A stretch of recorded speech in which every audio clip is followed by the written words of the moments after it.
Alors les sirènes noires, ça raccroche à l'Afrique.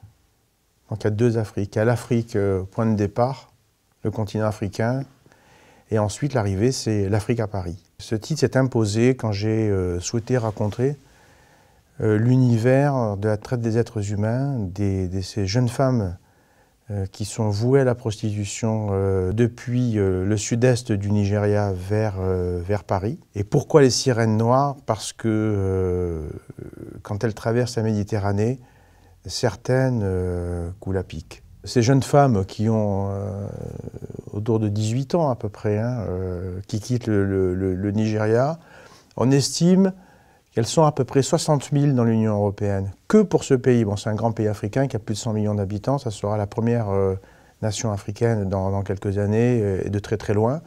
Donc les mères vendent les filles, pensant, sans chercher bien loin, qu'elles vont être coiffeuses ou esthéticiennes. Et donc ces jeunes femmes sont vendues à des réseaux et surtout elles sont asservies par une croyance dans ce qu'on appelle le juju, qui est le vaudou, où un sorcier va prendre possession d'une partie de leur corps au travers de cheveux, d'ongles, etc. Les enfermer dans une petite bourse en cuir qu'il va garder dans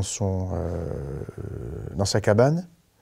Donc quand les jeunes femmes partent, elles laissent une partie d'elles-mêmes aux mains du sorcier. Si tu ne restes pas dans le réseau, si tu ne rembourses pas la dette, si tu ne donnes pas l'argent, ce que j'appelle à la madame, qui est la femme proxénète, alors tu pourras devenir folle, la malédiction s'abattra sur ta famille. Alors ce que j'ai souhaité montrer, raconter surtout, c'est comment un service de police va devoir gérer 4 affaires. Il y en a 3 qui vont être résolues, et une aussi d'importance, mais qui ne sera pas résolue, parce que c'est je dirais, le quotidien des services de police judiciaire, d'avoir des affaires qui ne seront pas résolues, c'est-à-dire des crimes qui resteront impunis, des assassins qui seront en liberté, parce que quoi que l'on dise, la science ne résout pas tout. Ça a été mes fils conducteurs de mon groupe de policiers. Quand on démarre une enquête, c'est elles qui prennent la main sur nous. Et un policier, il n'a qu'une envie, c'est reprendre la main sur la partie. C'est comme un joueur de poker. Le policier, il faut qu'il reprenne la main. Donc pour reprendre la main, il faut forcer le pas, il faut accélérer le mouvement pour basculer, pour faire en sorte qu'on soit le maître de la procédure. Et pas uniquement avoir le meurtrier qui se joue du service de police, ou l'enquête qui va aboutir à rien, etc. Quand un service de police subit, il n'y a rien de pire. Alors, j'ai une écriture exclusivement de nuit. Je crois que le jour nourrit la nuit. Le jour, c'est mon travail, et en fait, je suis comme une éponge.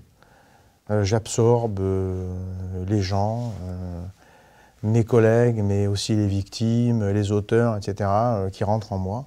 Et la nuit, je suis un peu comme un personnage dans une boule avec la neige qu'on retourne et qu'on pose. Il est toujours au milieu de sa petite boule, il est isolé. Et l'écriture de nuit, c'est une écriture silencieuse. Et c'est la nuit où il y a une restitution de ces personnages qui vont prendre la main sur le récit et qui parfois vont m'embarquer dans des événements que je n'avais pas prévus. Et c'est cette magie-là que je retrouve toujours la nuit et que je trouve absolument formidable dans l'écriture.